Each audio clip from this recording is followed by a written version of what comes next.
বাতুল থাকলে যত কাফেরের শক্তি বেশি হোক, মুসলমানদেরকে বিজয় দান করে একজন, তিনি কে? আর একটা প্রশ্ন করব, আপনারা কিন্তু ভয় পাবেন না। বলেন তো, মুসলমানদের ইতিহাসে প্রথম যুদ্ধ যা রমজান মাসে হয়েছিল, সে যুদ্ধের নাম কি? কে বলতে পারে? বদরের যুদ্ধ। এই কে বলেছেন? একটু হাত তুলেন তো। মাশাআল্লাহ, আমার প্রিয় ভাই, ওই যে আমার প্রিয় ভাই। এবার কোনো ভয় নাই। যুদ্ধের নাম বদরের যুদ্ধ। বলেন সবাই, কিসের যুদ্ধ? মোটু বাবু, ওয়াশরুমে যাবা? আচ্ছা যাও যাও, ও বাচ্চা, ও কিছু বোঝে না, একদম বাচ্চা, তাও মজা করলাম।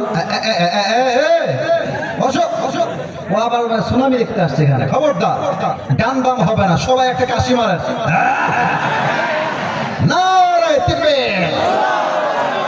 গানে আওয়াজ কমে পাইনি। নারে তাকবীর। বলেন সবাই, প্রথম যুদ্ধের নাম কিসের যুদ্ধ? বদরের যুদ্ধ। আমার সামনে হয়তো বা